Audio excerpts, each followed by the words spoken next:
Maganda mga kababayan itong proposal ni Senator Raffy Tulfo. Ano yan, Mr. Maravillas? Di ba yung NGCP mo? In hot water ngayon, galit. Nagpapagang mga balita at pagtalakay sa mga isyu ng lipunan. Bulsa! Opinyon, banat at paglalantad sa katotohanan. Bulsa! What you see is what you get. You decide. Na yung ating Pangulong Bongbong Marcos dahil sa matinding brownouts ng mga taga Panay Island at Negros. Apektado na po yung kanilang economy doon. Di ano niya, Mr. Maravillas, yung proposal ni Senator Raffy Tulfo. Gusto na niya mga kababayan na ipa-revoke yung franchise ng NGCP. Ito po yung balita ngayon sa Inquirer. Raffy Tulfo, time to revoke franchise of NGCP. Ito yung sinasabi natin mga kababayan na grabing perwisyo yung ginawa sa atin ng mga dilawan. Pinagbibinta po yung mga government-owned and controlled corporation. Kasama po yung Napocor, NGCP na ngayon. Pinagbibinta po sa mga dayuhan. Ito pong NGCP, 40% control ng Chinese Communist Party. Di ba? China yung nagkokontrol mga kababayan. Talaga niya, Mr. Marabilla, sinalaula ng mga previous administration. Yun na nga po mga kababayan.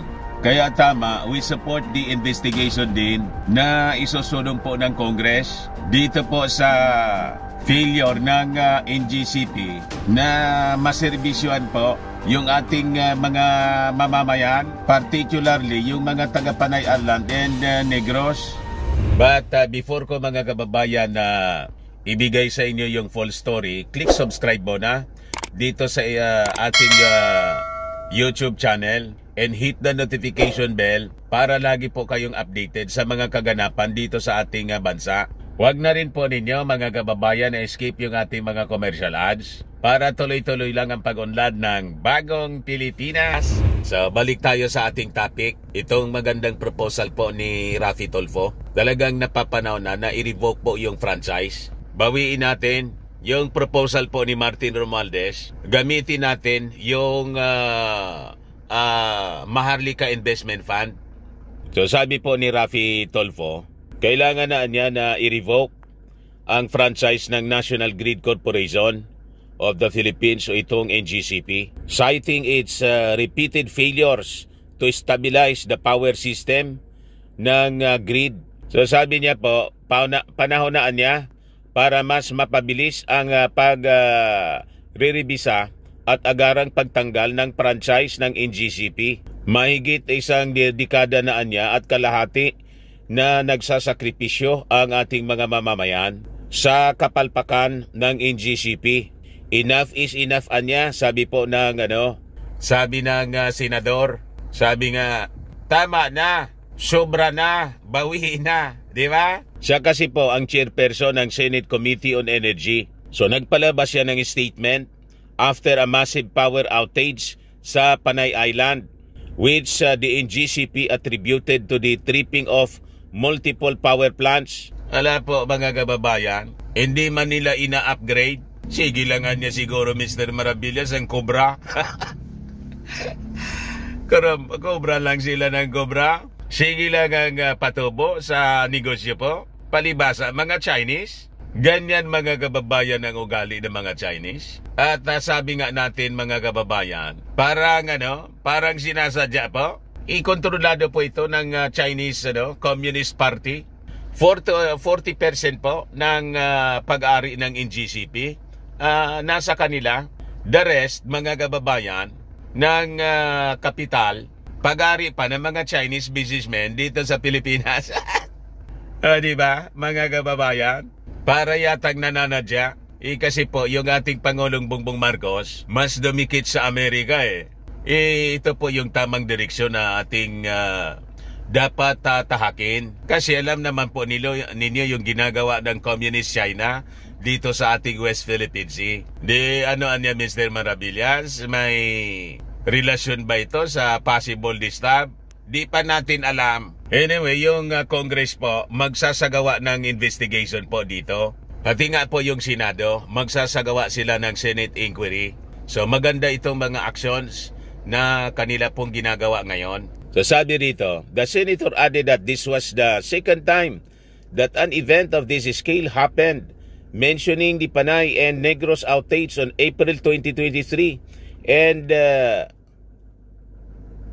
maybe grounds anya for the revocation of the corporation franchise. Kasi hindi man nila nakukomply yung requirements natin.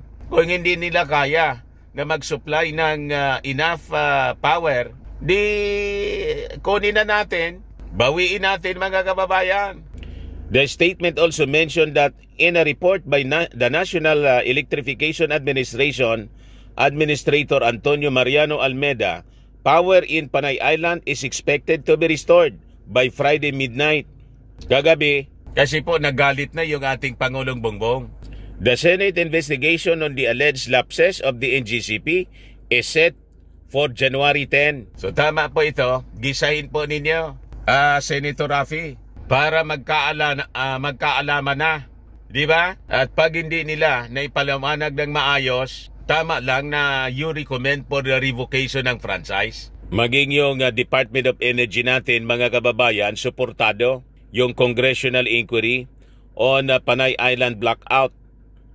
At gusto nilang i-review, mga kababayan, yung franchise ng NGCP. So sa press conference, mga kababayan, kahapon, sabi ni Energy Secretary Rafael Lutilla, they would support the call of lawmakers and local officials of Panay Island for a legislative investigation into the latest power interruption incident nitong NGCP to ensure effective and efficient operation niya.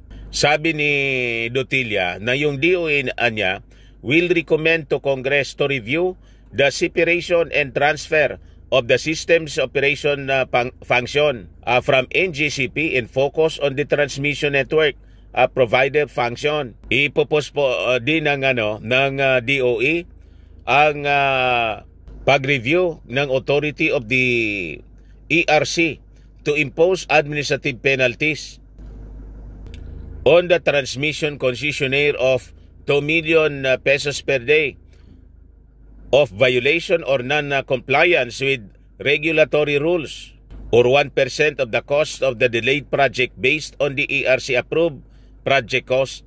So sabi po ni Lutilla, ang ERC niya will get to the root cause of the tripping of the 6 power plants and conduct a technical analysis nitong Panay grid in order that necessary grid enhancement are carried out.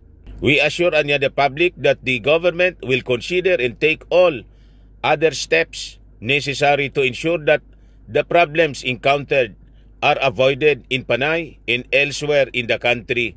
Sabi po ni Lutilla, napuno na kasi, mga kababayan, yung ating Pangulong Bongbong. So hindi po maaari ang ganito. At kung talagang ma-found out na may mga lapses, may talagang kapabayaan ang National Grid Corporation, diretsuhan na po ninyo, bawiin ninyo yung franchise. Di ba? Ganun lang po, para tapos agad yung problema. Ayan man lang po, mga kababayan, yung ating short video. Gusto ko lang makiusap sa inyo po, lalo na sa ating mga viewers, mga Marcos loyalists lalo na. Let's unite po. Labanan po natin ang fake news. Malawakan po ang ginagawang pagpapakalat ng fake news ng mga dilawang DDS. Lalo na po yung mga DDS vlogger sa social media. So ang pwede ninyong contribution po is to like and share po yung ating mga channel and subscribe po. At yung ating mga videos po, i-massive share po ninyo sa inyong mga kaibigan.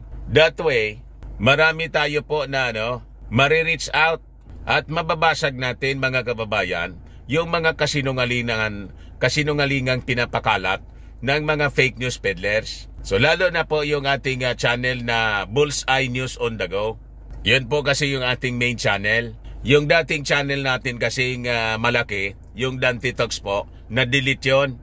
Dati-rate, yung ating mga views per video Nagre-range po ng 100 to 200,000 plus. Ngayon, kasi bago tayong channel, lumiit yung ating reach po. Bumaba yung ating reach. Kasi ito pong channel na to, hindi po malaki. Yung News on the Go po, 75,000. Ito nag 100,000 plus, kaya lang may mga restrictions po ito.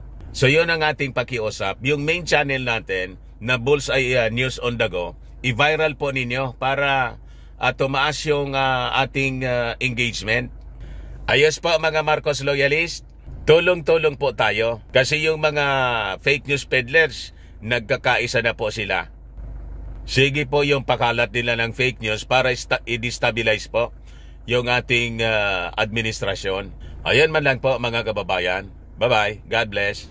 O baka lang mga kababayan gusto ninyo itong itry, Firmax Firming and Lifting Cream. Pinapahid po sa mga pulses and affected area. Mainam po sa paninigas ng mga kaso-kasuan. Ito naman po, Automax Radiant Serum. Anti-aging po siya. Sa mukha naman yung application. You will look 10 years younger than your age. Sa mga cancer patients naman po, i-try po ninyo ito. Hindi man po siya gamot, food supplement siya. Kailang gagawa siya mga kababayan sa goji berry. Yung goji berry may anti-cancer properties. Ayos! O yung mga inquiries po ninyo, dumiritso na lang kayo sa aming messenger sa Facebook para masagot namin agad. Ako po si Dante Maravillas. Bye-bye. God bless. Sa mga naghanap na mga malinis and spacious fitness gym, bumisita lang po kayo sa aming Colossal Fitness Gym. We also offer a grab car rental with our brand new 2023 model ng Toyota Innova. Also accept booking for those who are planning to travel via PAL, Cebu Pacific and other airline companies, local and international. At saka bills payment for Meralco Bills, PLDT, etc. Ang Colossal Fitness Gym ay matatagpuan po sa 3rd floor ng Security Bank Building, Landco Business Park, Legazpi City, Albay. For inquiries, contact ninyo yung aking anak, Jilon Maravillas. Ang number niya, 0966-802-0949. Nandito po tayo sa ating brand new Toyota Innova.